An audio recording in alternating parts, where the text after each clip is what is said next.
트루마쇼라는 그 다큐멘터리 영화를 보신 분들은 아실 거예요. 우리나라에서 맛집이 어떻게 만들어지고 유행하게 되는지를요. 사실 이 영화는 2011년도에 만들어졌기 때문에 지금하고는 조금 사뭇 다른 형태에서 맛집이 만들어진다는 걸 좀 얘기를 하고 있어요. 다만 지금도 이제 비슷한 형태로 맛집이 만들어지고 있고 하루에도 그렇게 맛집은 수십, 수백 곳이 태어나기를 반복하고 있어요. 우리는 어떻게 보면 맛을 잘 알지도 못하는데도 불구하고 맛집을 좀 찬양하는 그런 분위기가 있어요. 이제 이를 두고 이제 심리학 용어에서는 가용성 폭포라고도 좀 하는데요. 인지 편향의 일종인 거예요. 이제 어떤 주장이 현실적으로 좀 옳거나 부정확하더라도 사람들이 이를 끊임없이 반복하고 이에 대한 이야기가 계속해서 확산되면서 이 주장이 사실인 것처럼, 트루인 것처럼 그렇게 여겨지는 현상을 일컬어요. 그래서 최근에는 맛집이 더 이상 맛집이 아닌 현상이 좀 나타나고 있고 TV에서 그렇게 열심히 떠들어도 인플루언서들이 극찬을 해도 일반인들의 반응이 그리 폭발적이지 않은 경우가 많아요. 김난도 교수의 2024년 외식업 트렌드 키워드인 식별력 이것만 보더라도 우리는 이와 같은 상황을 좀 잘 알 수 있어요. 이제 더 이상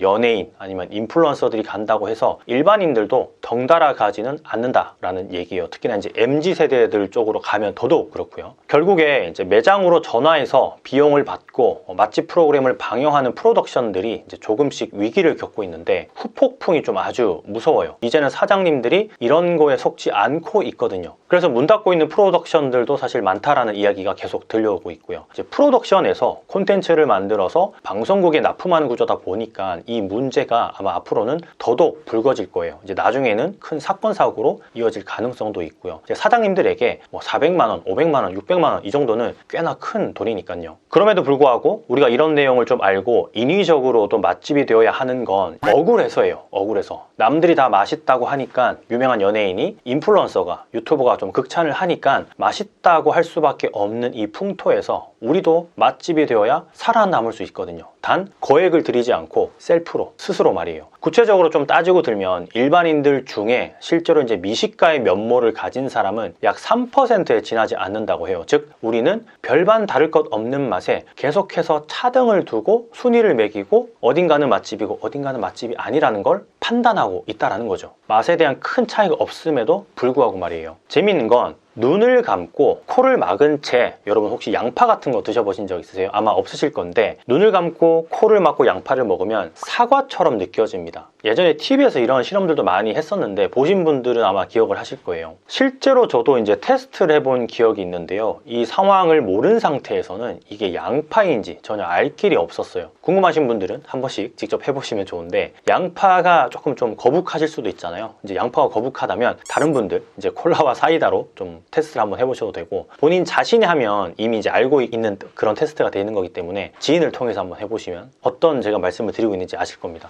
아까도 말씀드렸지만 이런 사례는 TV에서도 아주 자주 나오죠. 양파를 사과로 착각하기도 하고 사이다를 콜라로 또 콜라를 사이다로 착각하기도 해요. 그리고 이제 고기 같은 거 고기도 개고기를 먹고 있지만 이게 개고기인지 모르고 먹다가 얘기를 들었을 때 구역질을 하는 장면 이런 건 TV에 너무나 많이 나왔었죠. 사실 이게 어떤 걸 의미하냐 하면 두 가지로 좀 얘기를 할 수 있는데요. 첫 번째는 맛은 혀 하나로만 느끼는 게 아니다. 그리고 두 번째는 맛은 뇌에서 결정지어서 느끼게 해준다예요. 위 사례 말고도 이제 공식적으로 밝혀진 사실들도 많아요. 와인의 맛을 평가하는 전문 소믈리에들도 사실은 일관성 없는 맛 평가를 좀 자주 해요. 프랑스에서 있었던 그 브로쉐 실험, 아시는 분들 아실 텐데 굉장히 유명한 실험이죠. 이 같은 내용이 좀 밝혀졌어요. 브로쉐는 2001년에 1만 건 이상의 와인 전문가들의 와인평을 수집해서 컴퓨터로 내용을 분석한 뒤에 소믈리에들을 대상으로 와인 맛 테스트를 실시했어요. 이때 화이트 와인과 화이트 와인에 빨간 그냥 식용 색소를 섞은 레드 와인을 제공을 했고요. 한마디로 레드 와인은 가짜인 거죠. 소믈리에들은 객관적으로 맛의 차이가 전혀 없음에도 불구하고 화이트 와인은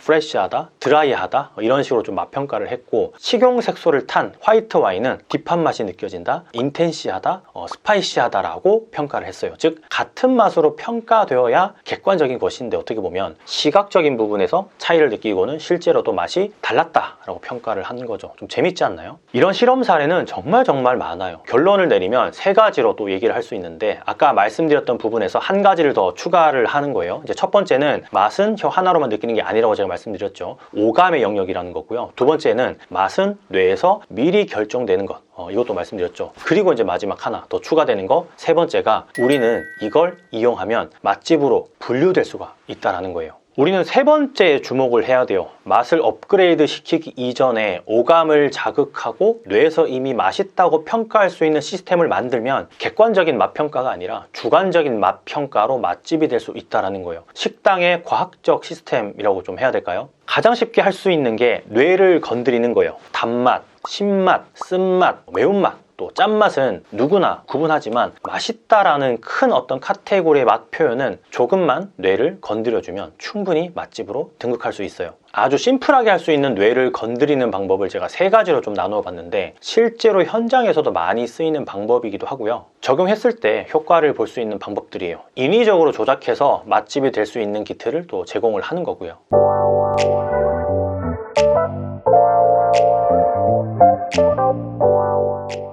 첫 번째는 맛있을 수밖에 없다는 걸 미리 인지시키는 거예요. 손님들한테, 고객들한테. 뇌를 계속 처음부터 때려주는 거죠. 미리, 사전에. 식당에 입장하기 전부터 우리 음식에 대한 권위를 좀 높게 해서 좀 감히 맛없다고 얘기하지 못하도록 만들어 버리는 거죠. 미슐랭 식당을 가보신 분들은 느끼셨을 테지만 세계적으로 인정받는 미슐랭 딱지가 있는 매장의 음식을 맛없다라고 표현할 사람은 극히 드물어요. 그런데 우리는 미슐랭이 아니잖아요. 블루리본도 없고요. 그럼 스스로 하나 만드는 것도 방법이에요. 예를 들면 맛집 지도 같은 개념인 거죠. 마음 맞는 근처 식당, 카페들과 맛집 지도를 만들어서 스스로 인정을 해주는 거죠. 시그니처 메뉴와 함께 말이에요. 그러니까 이 식당에서는 이 음식을 무조건 먹어야 되고, 이 동네에서는 이 집이 맛집이고 동네 사람들이 인정하는 그런 곳이라는 걸 표현하는 거예요. 실제로 각 지역에서는 이런 맛집 지도 같은 걸 만들어서 스스로 이제 권위를 부여하고 손님들을 사로잡고 있는 곳들이 있어요. 심지어는 뭐 협회까지는 아니지만 작은 어떤 모임, 소모임을 만들어서 발전하고 있는 곳들도 지금 계속해서 늘어나고 있고요. 이제 노원구도 보면 이런 맛집 지도를 사장님들 스스로 만들어서 마케팅에 이용을 하고 있어요. 물론 이 방법이 아니어도 상관없어요. 예전에 이제 제가 하나의 방법으로 제시했던 서티피케이트 기억하시는지 모르겠어요. 스스로에게 상장을 주는 방식.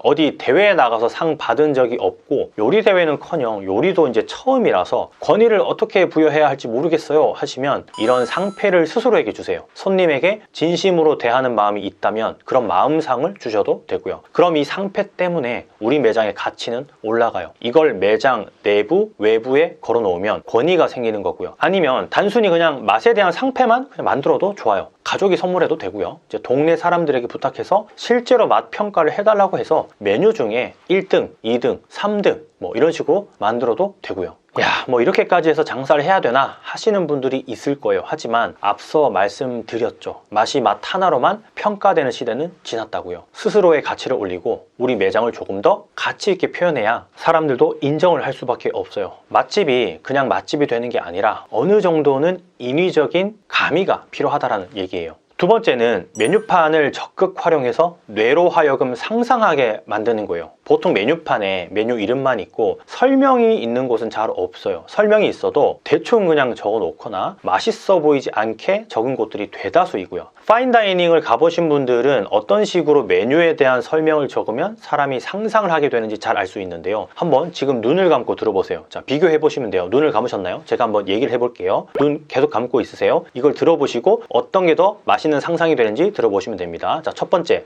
버섯과 흑두부를 이용한 전골 요리. 자, 이거랑 아직 눈 뜨면 안 됩니다. 다시 눈 감으시고요. 두 번째, 깊은 가을 산에서 채집한 4가지 향긋한 야생버섯과 새벽 4시에 만든 흑두부를 맑은 양지 육수에 넣어 끓여내는 계절 특선 프리미엄 전골 요리. 자, 이 2가지 이제 눈 뜨셔도 됩니다. 이 2가지 어떤 차이가 있는지 느껴지시나요? 아마 메뉴 가격을 5,000원을 더 받아도 아무 소리 않고 먹게 될 거예요. 당연히 후자 쪽이고요. F&B 상품 기획자인 이민아 님의 저서 100배 식당 장사의 비밀을 보면 이런 내용이 나와요. 메뉴의 재료에 대한 이야기, 조리 방법에 대한 이야기, 음식 모양에 대한 이야기, 또 소리에 대한 이야기, 계절에 대한 이야기, 맛 감각에 대한 이야기를 표현하면 손님들은 상상할 수밖에 없다라고 말이에요. 실제로 이렇게 메뉴 설명을 적어놓게 되면 가격을 좀 더 높게 받아도 사람들은 대부분 수긍을 하는데요. 미국의 이제 스탠퍼드 대학교의 댄 주레프스키 언어학 교수인데, 이분은 6,500개 메뉴에서 65만 개의 요리 단어와 가격을 분석하는 연구를 진행한 결과 더 긴 단어, 더 긴 내용을 적어 놓으면 가격을 높게 받는 게 그리 어려운 일은 아니라는 분석을 내놓았어요. 즉 메뉴명이 길거나 아니면 메뉴 설명이 조금 더 길면 거기에 따라서 뭐 100원, 200원, 뭐 300원 우리나라로 따지자면 그렇게 가격을 좀 더 높게 받을 수 있는 가치를 가지게 된다는 거죠. 그리고 그가 쓴 책도 있는데 음식의 언어라는 책이거든요. 여기서는 직접적으로 아까 좀 전에 제가 말씀드린 메뉴명, 메뉴 설명이 길어지면 한 글자당 진짜 얼마 이상을 더 받아도 된다고까지 이야기를 했어요. 이분이 미국 분이기 때문에 아마 그때 제 기억으로는 몇 센트나 몇 달러라고까지 적혀 있었던 것 같은데, 어쨌든 결론적으로 메뉴명이나 메뉴 설명글이 좀 더 길고 디테일하면 가치가 생겨서 우리가 돈을 더 받을 수 있다라는 그런 결론에 도달하게 되는 거죠. 추가로 영국의 옥스퍼드 대학의 실험 심리학 및 다감각 인식 교수인 찰스 스펜스라는 교수님이 계시거든요. 역시 왜 맛있을까라는 책을 쓰셨는데, 여기서도 안심 스테이크와 그리고 로즈마리 감자튀김을 곁들인 뉴욕 스타일 200g 안심 스테이크라고 설명을 했을 때 신뢰와 주문 그리고 가격의 가치까지 높게 책정할 수 있다고 적혀 있어요. 그러니까 어떤 한 사람의 실험 결과라고 보기보다는 거의 대부분의 학자분들이 얘기하는 부분이고 현실에도 많이 쓰이고 있고, 우리나라에서도 이걸 차용해서 메뉴명이나 메뉴 설명글을 좀 더 가치 있게 표현하고 있는 곳이 점점 늘어나고 있다는 거예요. 만약에 우리 경쟁 매장이 그렇게 한다라고 치면 우리는 조금 더 가치가 없는 그런 메뉴로 보여질 수밖에 없다는 거죠. 손님들이 상상할 수 있는 메뉴 이름과 설명은 이처럼 이제 이미 맛있다라고 뇌의 인식을 바꿔주는 한 단계를 거치게 하는 장치라고 생각을 하시면 돼요. 이게 그런데 진짜 좋은 건 일석이조인데요. 가격을 올려받을 수도 있고요. 또 미리 맛있다고 인지를 하고 먹으니까 꽤 중요한 포인트가 될 수밖에 없는 거예요. 추가로 이제 이 메뉴 이름이나 설명이 매료되어서 사진을 찍고 올리는 경우도 많아요. 이게 이제 홍보비가 부족한 식당에서는 필수로 이루어져야 되는 그런 자연 바이럴이 되는 셈이에요. 궁금하면 찾아오고, 그러다 보면 인플루언서, 유튜버, 연예인, 어떤 뭐 TV 방송 작가들의 눈과 귀에 들어가게 되는 거거든요. 자, 마지막 세 번째는 직접 서버에 설명이 곁들여지면 뇌는 아예 그냥 춤을 춰버린다는 거예요.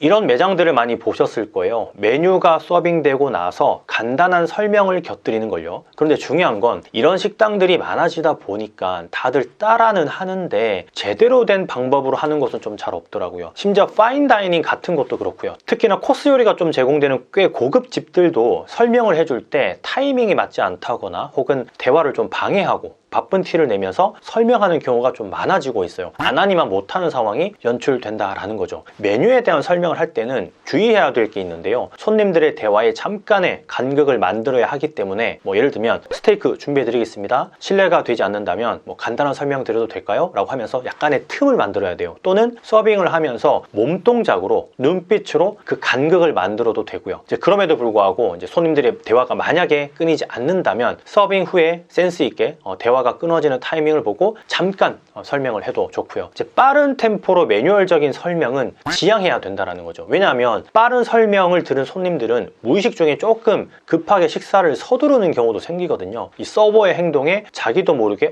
지금 매장이 좀 바쁘구나 라는 걸 느끼거든요. 그럼 좀 불편하겠죠. 그리고 오랜만에 여유롭게 식사를 하는 자리에서 이제 서버의 이런 행동은 오히려 더 악영향을 줄 수 있는 그런 상황을 만들어 버리는 것밖에 되질 않는 거고요. 우리가 메뉴에 대한 설명을 짧게 곁들이는 건 이제 뇌를 건드려주는 가장 마지막 피날레이기 때문에 꼭 하시면 좋은데요. 파인 다이닝도 아닌데 이런 걸 굳이 해야 돼요? 라고 묻는 분들이 많거든요. 그럴 때마다 저는 더 반대로 얘기를 드리는 편이에요. 아니 사장님, 파인 다이닝이 아니니까 오히려 해야 되죠 라고 말해요. 즉 우리 브랜드의 어떤 USP, 유니크 셀링 포인트, 손님들이 느끼는 차별점, 이런 곳에서 생겨나는 거예요. 예를 들어서 짜장면 파는 곳에서 서빙을 하고 나서 간단한 설명을 한다고 한번 쳐볼게요. 짜장면 나왔습니다 손님. 수타로 1000번 이상 치댄 면이라서 굉장히 쫄깃하고요. 야채 면이라서 소화도 잘 돼요. 이제 토핑된 고기는 웍에서 빠르게 볶아내면서 직화도 동시에 했기 때문에 불맛이 강해요. 맛있게 드세요 손님. 자 여러분, 딱 12초에서 13초가 걸린 설명이에요. 손님의 뇌는 어떻게 반응할까요? 네, 이야기한 그대로 반응하게 될 수밖에 없어요. 앞서 말씀드렸던 눈과 코를 막고 한 양파 시럽이나 콜라 사이다 시럽, 그리고 소믈리에의 와인 시음 평가에서 우리가 알 수 있듯이 맛을 교묘히 만들어주는 거죠. 지구 최고의 맛이 아님에도 불구하고 맛있게 만들어주는 사전 작업이라고 생각을 하시면 돼요. 물론 고급 식당이 아니기 때문에 우리가 모든 메뉴에 대한 설명을 곁들일 수는 없겠지만 우리 매장의 대표 메뉴나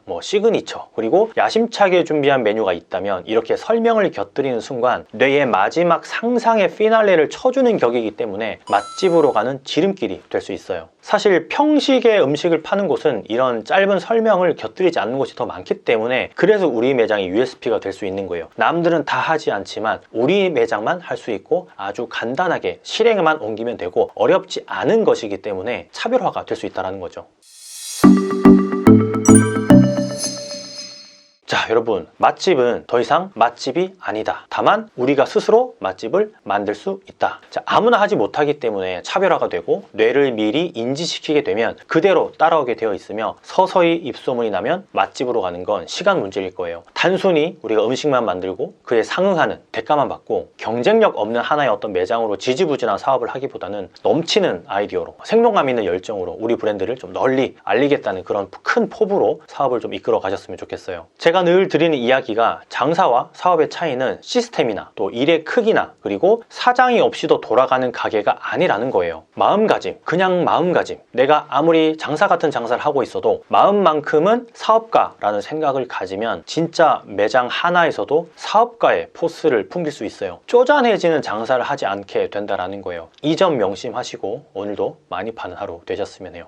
그 매장 손익분기점 엑셀 서식 EBP를 아직 못 받으신 분들은 고정 댓글에 제가 링크를 달아 놓을 테니까 똑사모 카카오톡 친구 추가하시면 바로 다운로드 링크를 좀 받아볼 수 있거든요. 이게 밤에는 전송이 안 되니까 밤에 신청하시는 분들은 다음날 낮에 보시면 다운로드 할 수 있는 카톡이 와 있을 거예요. 그러면 이제 건프로 들어갈게요. 오늘도 많이 파는 하루 되세요. 감사합니다. 많이 파세요.